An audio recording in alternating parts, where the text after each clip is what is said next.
Bonjour, aujourd'hui nous allons vous parler de l'alimentation. Comment l'alimentation a un impact sur notre énergie et notre santé. Alors, on va peut-être commencer par simplement, vu qu'on est quand même plutôt dans la MTC, ayurvédique, etc. Nous, on voit l'alimentation, on va dire, d'une autre manière que l'alimentation occidentale. On va du coup juste vous expliquer un petit peu les différences, déjà pour que vous compreniez par la suite les conseils qu'on peut donner. Et puis on verra après dans un second temps peut-être une sorte de journée type sur l'alimentation, comment on peut se nourrir, quoi manger absolument. quand. Voilà, on va faire ça comme ça. Alors pour vous expliquer un petit peu la différence entre l'alimentation en médecine chinoise et l'alimentation occidentale, c'est que l'alimentation en MTC, elle est plus vue de façon énergétique, ce qu'apporte réellement l'aliment, alors que chez nous, en Occident, on coupera ça. En Occident, on voit plus l'alimentation par rapport à ce que ça nous apporte, mais nutritivement. Donc les vitamines, les minéraux, les oligo-éléments, etc. En MTC, on n'en parle absolument pas. Même si on sait que c'est important, mais on n'en parle pas parce qu'on voit les choses d'une autre manière qui, au final, apporte autant de bonnes choses, mais juste différemment. Oui, parce qu'on va se baser plus sur la couleur des aliments. Ouais, on va se baser sur la couleur, sur la nature. Donc nature, ça va être tout ce qui est froid, chaud, neutre. Les saveurs, donc les saveurs acides, amères, piquants, sucrés. Doux. Voilà. Et puis donc voilà, et donc les couleurs comme tu disais. On va vous donner un exemple pour que ça soit plus simple à comprendre parce que c'est pas forcément évident de suivre ça. Si on prend l'exemple de la tomate, la tomate, c'est de couleur rouge. Et chaque couleur, en fait, est associée, oui, ça on l'a pas dit, chaque couleur est associée à un organe. Donc le rouge, c'est associé au cœur. C'est associé au cœur qui rentre aussi dans un élément. Donc l'élément feu. Donc par exemple, pour l'été, d'ailleurs, c'est pour ça qu'on les trouve en été. C'est pas pour rien, en fait, la nature est super bien faite. Hein. On n'a pas pris la tomate au hasard. Hein. Voilà. Donc la tomate qu'on trouve en été, qu'on mange en été, eh ben, on en a besoin. Pourquoi ? Parce que ça va nous apporter ce feu qu'on a besoin l'été. Et en même temps, c'est un aliment qui est frais et doux. Oui, très hydratant. Oui. Donc ça amène de l'eau et ça amène de la fraîcheur au corps, ce qu'on a forcément besoin en été puisqu'on a déjà chaud. Donc le but, c'est pas de se remettre encore plus de chaleur, à part si vraiment on a une déficience sur ça, mais de base. Mais sinon, le but, c'est d'aller rééquilibrer. Oui, voilà, d'équilibrer, qu'il y ait moins de chaleur dans le corps pour pas que le cœur soit impacté. Alors que ici, la tomate, si on prend un médecin d'ici, il va voir ça comme la tomate, ça apporte des vitamines, par exemple la A, la K, la E, la C. Ouais. Et puis ça va ramener beaucoup d'eau parce que c'est fait d'eau. Et ça va ramener des micronutriments qui vont aller au niveau cellulaire, protéger les cellules du corps. Et il faut savoir aussi qu'ils la mettent dans les fruits aussi. Ils font fruits et légumes en oui. Occident. C'est ça. La tomate c'est complexe. Oui, en plus, oui. Bon, c'est vrai qu'on n'a pas pris le plus simple non plus, mais c'était juste pour vous donner un exemple pour que vous compreniez la différence et ce qui fait que nous, forcément, l'alimentation, on la voit pas de la même manière et on essaie de vraiment associer les choses avec les couleurs, les saveurs, les natures pour faire un mélange. De garder un équilibre au niveau du yin et du yang et de la chaleur et du froid dans le corps. Et du coup, en parlant de froid et de chaud, il y a l'aliment en lui-même, mais il y a aussi la cuisson qui est hyper importante. Ça, on le voit beaucoup en MTC, la cuisson, la manière de faire cuire les choses amène une autre énergie à l'aliment. D'ailleurs, en MTC, ils nous disent les légumes crus, faut les oublier. Ouais. Donc, en cette période, Oui, c'est ça peut être difficile. compliqué. C'est difficile parce qu'on a envie de manger que des salades, que du froid. C'est ça, et c'est pas du tout préconisé en MTC. Non. On va quand même vous dire pourquoi, parce qu'il y en a certains, ils vont se dire, mais qu'est-ce qu'elles nous disent là? Non, on n'est pas folle, on vous rassure.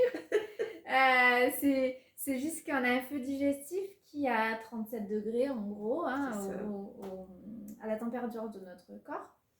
Et quand on prend des choses froides, en plus souvent les crudités c'est sur du frigo. L'eau froide, c'est interdit aussi.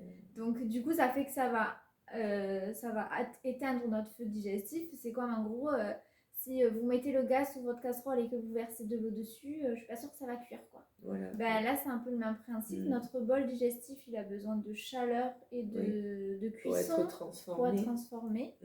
Et du coup, si on mange que des trucs froids et crus... Mais la digestion va pas être très agréable. Beaucoup de ballonnements. C'est ça. Les causes des ballonnements l'été. Les douleurs du transit. Enfin voilà, hein, ça peut occasionner beaucoup de choses, hein, les crudités. C'est ça. Donc moi, je dis souvent aux gens, si vous voulez manger des salades, c'est ok, mais mangez des salades où il y a des choses cuites dedans. Mélanger. Mélanger, voilà. Vous faites par exemple une salade de riz, ça peut être très bien. De une, parce qu'il y a le riz qui est cuit.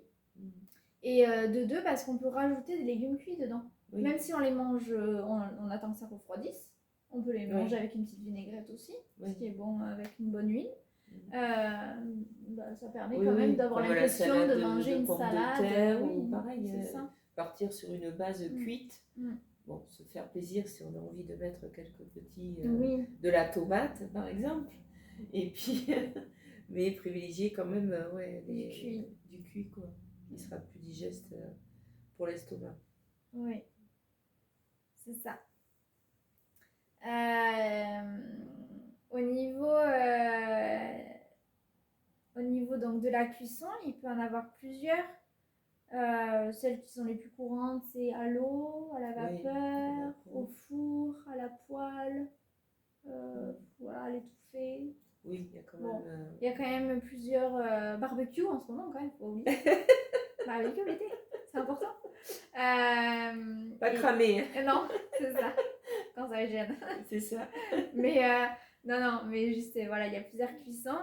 Et donc, plus ça va être cuit longtemps et plus c'est chaud, plus ça va ramener du yang à l'aliment. Donc, par exemple, les légumes, de façon générale, sont yin. Si on les fait cuire au four ou au barbecue, par exemple, et bien, ça va ramener du yang. Au final, ce qui n'est pas plus mal parce que ça va aller rééquilibrer un petit peu cette balance-là. En revanche, la viande qui est plutôt yang c'est ce que de nature, j'allais dire, la viande elle est yang. Plus elle est cuite longtemps à forte chaleur, plus on ramène du yang encore plus dans son corps. Donc c'est là où il faut faire attention à quoi on l'associe pour essayer d'équilibrer. Oui. Parce que si on ne l'associe pas à du yin... Tout à fait. Voilà, après, donc ça c'est déjà un bon début. Oui, pour la cuisson, comment manger les légumes, c'est important. Et puis on va voir dans un second temps l'alimentation, l'impact que ça a sur notre mental. Aujourd'hui, ça y est quand même, c'est scientifiquement prouvé. On y arrive petit à petit avec les recherches sur le microbiote.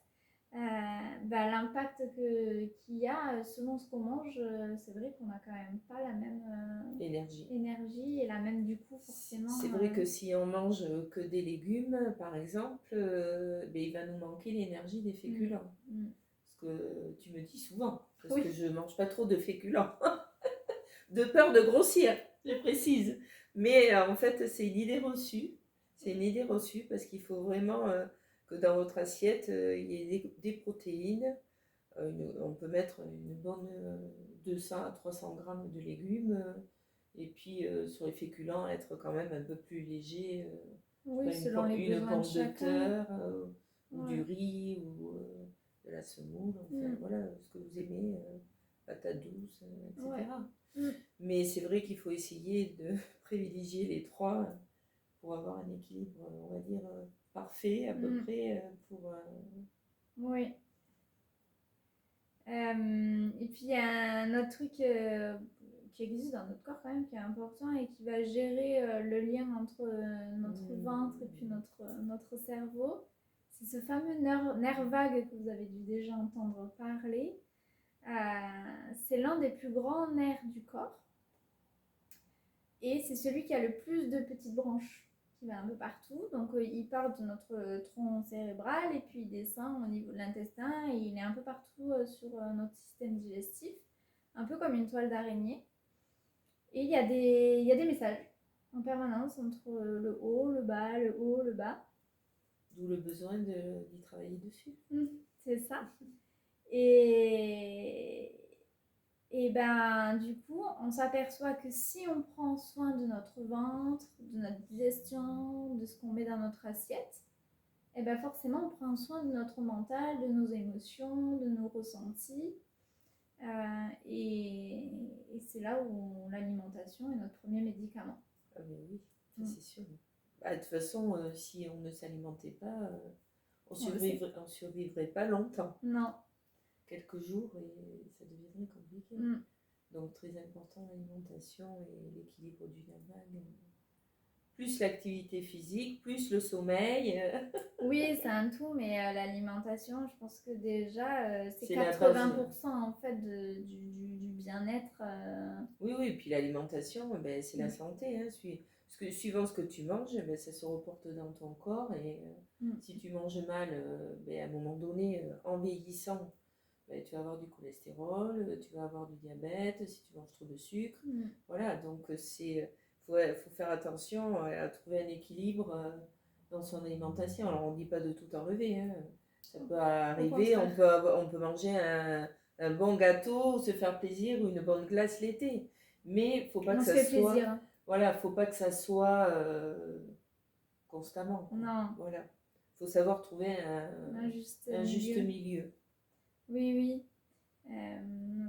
C'est important effectivement de autant se faire plaisir parce que moi j'entends souvent parler les gens puisque moi je connais très bien le nerf vague puisque j'ai une colopathie fonctionnelle qui est du coup une maladie cerveau-intestin qui est reconnue comme ça aujourd'hui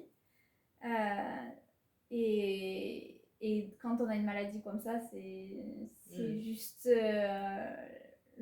primordial et vital de bien manger, de faire attention à sa alimentation. Et ce que j'entends souvent, c'est, on me dit souvent, mais en fait, qu'est-ce que tu manges? Parce que du coup, il y a plein de trucs que tu peux pas manger, il y a plein de choses que tu fais attention, et effectivement, c'est vrai. Mais en même temps, toutes les personnes qui viennent manger à la maison, je crois qu'elles ont toujours bien mangé. Elles ne s'en plaignent absolument pas. Je fais plein de choses variées malgré les aliments que j'ai dû retirer par rapport à cette pathologie-là. Mais on peut en fait se faire plaisir, bien manger. Je fais des gâteaux très souvent. Oui, voilà, sans après avoir des crises et souffrir, c'est un peu bête. Vaut mieux faire attention et pas souffrir et pas être ballonné ou voilà, avoir des douleurs que manger n'importe quoi. Donc oui, on peut bien manger en mangeant sainement, mais en mangeant des choses très bonnes avec du goût, en se faisant plaisir. Tout à fait, mais après, on a quand même tous les condiments, je veux dire, on a beaucoup de choses qu'on peut rajouter dans l'alimentation, hein, pour pas que ça soit fade ou que ça ait du goût, hein, parce que tout n'est pas interdit, hein, comme l'huile, on peut en mettre, bon, bien sûr, modérément. On a le droit quand même à 3 grosses cuillères. Ouais, 3 grandes cuillères, d'huile, de la bonne huile. Oui, voilà. À froid, oui, voilà. L'huile d'olive ou colza ou enfin ce qui. Mais bon. L'huile d'olive c'est mieux, l'huile de lin. Oui, voilà. Après, tournesol à éviter. Oméga 3, parce que c'est pas. Celles qui sont riches en oméga 3, donc les plus riches en oméga 3, ça va être olive et lin. Ouais. Voilà, donc si vous voulez mais privilégier. Le lin, tout le monde n'aime pas. Hein. C'est un peu amer. Ouais. Mais c'est l'amertume, c'est bien. Le colza, souvent les personnes elles aiment bien le colza. Oui, mais colza, il y a beaucoup d'oméga 6. Faites attention. Oui, mais si tu en manges modérément. Oui, ça va. Faut mieux. Faut pas. De toute façon, le colza, on peut pas le cuire. Non. Hein. Donc voilà. Ouais. C'est juste pour les vinaigrettes. On va vous donner les conseils clés en en tout cas que nous, on nous répète depuis c'est ça, qu'on quelques nous années, a répété pendant l'école de médecine un peu, chinoise. mais Où c'est vrai qu'on a changé quand même mon alimentation beaucoup, depuis qu'on a fait notre école de médecine chinoise. Où notamment le matin, on nous disait de manger des protéines. Ce qui a été compliqué, mais bon, on y est arrivé. Oui. Il y a plein de petites recettes, on pourra en parler. Et puis on pourra vous montrer quelques petites recettes aussi, ça peut être intéressant. De petits déjeuners protéinés. Mais clairement, tapez sur internet petit déjeuner protéiné, vous allez voir, il y a une multitude aujourd'hui de recettes. Donc n'hésitez pas pour varier aussi, pour pas toujours manger la même chose. Mais oui, manger des protéines le matin, ça va être déjà un début. Voilà, bon après nous c'est vrai qu'on nous avait beaucoup parlé d'œufs, Oui. d'œufs et de fromage et jambon. Oui. Donc, mais bon après il faut arriver à manger ça le matin, ça c'est quand même un changement. Surtout que nous, les Occidentaux, on a été habitués à manger du pain, du beurre, de la confiture. On va être quand même assez clair, c'est ce qu'on nous a toujours mis. Les croissants et le chocolatine. Voilà, donc bon, un croissant le matin, ça peut aller encore. Bah, si c'est pour une fois par semaine, oui. Voilà, si tous les matins, ah non. Oui, tous les matins, non, ça fera trop. À force, il va y avoir du cholestérol. Il n'y a que du sucre, il n'y a rien de bon, il n'y a aucune protéine. Parce que le croissant, il y a beaucoup de beurre quand même aussi. Donc bon. Bref. Donc voilà. Donc pour en revenir, on va dire que moi c'est ce que je dis souvent aux gens pour faire simple dans la tête à retenir. Protéines le matin, glucides le soir. Voilà. Ça c'est pour répondre à la chronodiététique, pour répondre en fait à nos hormones de façon fonctionnelle. Biologie. Ouais. Et donc le plus simple dans sa tête c'est de se dire ça. Le midi on mange de tout. C'est-à-dire féculents, légumes. Oui, c'est entre guillemets le plat principal. C'est le plat principal. On a le droit à une collation. La collation, le plus simple possible, carré de chocolat noir, un fruit et une poignée de fruits à coque. Noix de cajou, ce qu'on veut. Ça, c'est vraiment la collation idéale, on va dire. Où là, il n'y a pas de pic de glycémie, il n'y a pas de perte de fatigue, il n'y a pas de perte d'énergie plutôt. Il n'y a pas de... Il y a les nutriments, on va dire, qui sont apportés. Oui, qui aura besoin, puisque en médecine chinoise, on nous dit que le sucre doit être mangé après 17 heures. Ouais, c'est ça. Donc allons-y. Je rigole pas trop quand même. Faut pas doubler les doses. Non, c'est pas une excuse. Mais le carré de chocolat noir... Et autorisé. C'est bon pour la dépression et l'anxiété. Bon, pas la plaquette. S'arrêter au carré. Un carré. Et du bon chocolat noir. Aussi. Parce que bon, il n'y a pas que du bon. Et le soir, on va éviter pour le coup les protéines animales. Donc, on va partir plutôt sur des protéines végétales avec associer toujours les protéines végétales avec des glucides complètes pour l'assimilation des protéines. Sinon, on n'assimile rien du tout. Donc par exemple, si vous faites des lentilles, moi ce que je dis souvent aux gens, vous faites du riz complet avec, par exemple. Pour essayer d'avoir et ses protéines et ses glucides, et puis vous mettez les légumes, ça c'est toujours à volonté, n'importe quand. Voilà. Donc ça, on va dire que ça va être les principaux repas sur lesquels on peut faire. Et puis du coup, on va juste revenir aux conseils clés, vraiment MTC pur là. Donc comme on l'a dit tout à l'heure, c'est manger la plupart du temps cuit et chaud. Et lentement. Lentement, on prend son temps pour manger, on mastique. Oui. Parce que je dirais que 50% des ballonnements sont dus à la mastication aujourd'hui parce qu'on ne sait plus mâcher. Oui, c'est ça. Normalement, on devrait mâcher au moins une vingtaine de fois avant d'avaler. Mais c'est vrai que je t'avoue que ça m'est arrivé de compter et je commence, j'en fais 20, mais à la fin, je crois que je suis plus à 20. Bon, donc, alors moi, c'est le contraire. Toi, c'est le contraire. Elle moi, mange je mets une heure pour manger. Elle est toujours la dernière. Donc, d'ailleurs, vous le voyez, elle est filiforme. Donc, je vous conseille de mastiquer longtemps. Ça a toujours été. Donc il y a ça. Donc on avait dit aussi manger des choses beaucoup plus vivantes. Donc en fait, simple. On va fruits, légumes, protéines. Voilà, et légumes de saison. Et on s'arrête là. En fait, les autres rayons ne servent à rien en supermarché. Ils servent quasiment à rien. Donc juste aller dans ces rayons-là, déjà vous allez gagner du temps dans vos courses. Et deuxièmement, vous allez manger des choses beaucoup plus saines pour vous. Et si vous allez au marché ou dans un magasin bio, voilà. Là c'est encore mieux parce que vous allez avoir que des fruits et des légumes de saison. Normalement, c'est comme ça que ça se passe. Ça vous évite de faire des écarts parce qu'en supermarché, on a des tomates au mois de décembre. Il y a plein de tentations et du coup, tout le monde achète tout, alors que c'est pas du tout la saison. Pas du tout. Donc essayez de vraiment vous forcer à regarder les fruits et les légumes de saison et d'acheter que ça. Moi personnellement, c'est ce que je fais depuis des années et en fait mes courses elles me prennent, vraiment au maximum 3/4 d'heure par semaine. Oui, puis en plus c'est plus goûteux quand c'est les légumes des saisons, parce que si c'est des légumes qui sont pas dans la saison, mais ils ont été mûris artificiellement, je sais pas où, enfin bref. Donc du coup c'est pas du tout bon. Et aussi boire suffisamment aussi. Oui. Alors si possible entre les repas ou après le repas. Alors après le repas en médecine chinoise, il conseille quand même de boire chaud.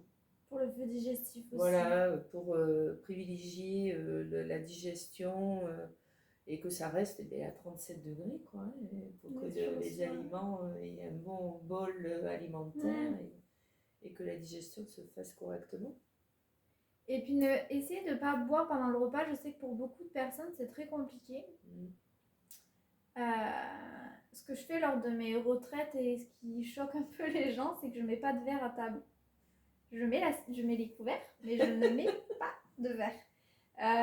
Donc pas de carafe d'eau non plus. Mais par contre, à la fin du repas, je prépare toujours une infusion pour la digestion. Et ça, je verse ça dans une tasse à la fin du repas. Mais je ne mets pas de verre. Et finalement, le fait de ne pas mettre de verre, déjà psychologiquement, vu qu'on n'a pas d'eau sur la table et qu'on a... elles sont moins tentées que si elles avaient un verre et une carafe. J'ai fait l'expérience. Et c'est vrai que du coup, ça peut paraître un peu bizarre au début. On a l'impression qu'on a la bouche un peu pâteuse. Mais je pense que si on mastique correctement, normalement, on n'a pas soif. On n'a pas soif, pourquoi ? Parce qu'on sécrète davantage d'enzymes de salive, et de salive. Et oui, voilà, c'est ça. Et c'est ça qui fait que ça humidifie la bouche. Si vous voyez que sans boire d'eau, vous avez la bouche sèche, vous pouvez être sûr que vous mastiquez pas assez. Oui. C'est sûr. Donc essayez de pas mettre d'eau pendant le repas. Ça évite aussi les ballonnements. Donc pour ceux qui ont des ballonnements, je vous conseille vraiment de pas trop boire. Mais du coup, on remplit l'estomac avec les aliments. Et du coup, mais forcément, la digestion elle est plus compliquée.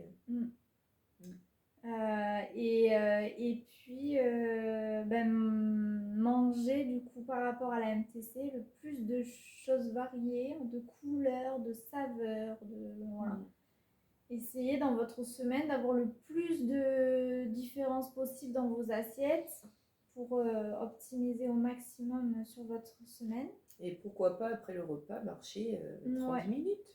C'est ça, c'est le moment d'y aller marcher. Tout à fait. Et puis un autre truc aussi, les Asiatiques, ils ont vraiment cette culture-là. Ils mangent en silence. Ils ne parlent quasiment pas. Quand on va en Chine, ils mangent et c'est tout. Et tout simplement parce qu'ils mangent en conscience. C'est-à-dire que chaque bouchée, ils savent que ça va leur apporter quelque chose dans leur corps. Donc, ils conscientisent ça. Ça fait que ça fait une reconnexion entre ce qu'on mange, ce qu'on a dans l'assiette, ce qu'on voit, ce qu'on sent, et ce qu'on mange, et ce qu'on ressent dans la bouche et c'est comme les retraites de méditation avec les moines, par exemple. C'est pareil. Aussi, ils sont très dans l'alimentation en conscience et ils ne parlent pas. Donc ça, je vous invite à le faire. Alors, je sais que dans la société, chez nous en France, en tout cas, les repas, c'est c'est quand même primordial. Puis souvent, c'est le repas du soir Oui, en on famille. échange, on parle de tout ce qui s'est passé On dans parle la de journée. la journée. Et je dis pas de plus le faire, attention, hein, je dis pas de plus vous parler dans votre famille. Mais juste, peut-être, vous pouvez vous dire, les 10 premières minutes du repas, on parle pas. On mange. Et puis bon, au bout de 10 minutes, à la limite, on peut parler. Bon, mais, s'il y a des enfants, ça risque d'être compliqué. Ouais, ça peut. Ça peut être un jeu, il faut juste l'amener sous forme de jeu. Le roi du silence. Oui. Voilà. Ouais. Mais si, ça peut marcher. On peut y arriver. Bon, après, c'est comme tout, c'est un rituel à avoir dans sa propre famille. Et, mais en tout cas, quand vous êtes tout seul, déjà pour commencer, c'est plus simple. Quand vous êtes tout seul, essayez de manger en silence, pas devant les écrans. Et juste d'être conscient de ce que vous mangez et ce que ça vous apporte. Donc ça peut être aussi une autre chose importante à faire. Voilà. Je crois qu'on a déjà le tour oui. sur l'alimentation. Je crois que là, quand même, ça a été assez complet. Qu'on espère que cette vidéo vous aura servi. Et puis n'hésitez pas à nous faire des retours. Si vous avez des questions sur l'alimentation, n'hésitez pas, on vous répondra au mieux qu'on peut. Tout à fait.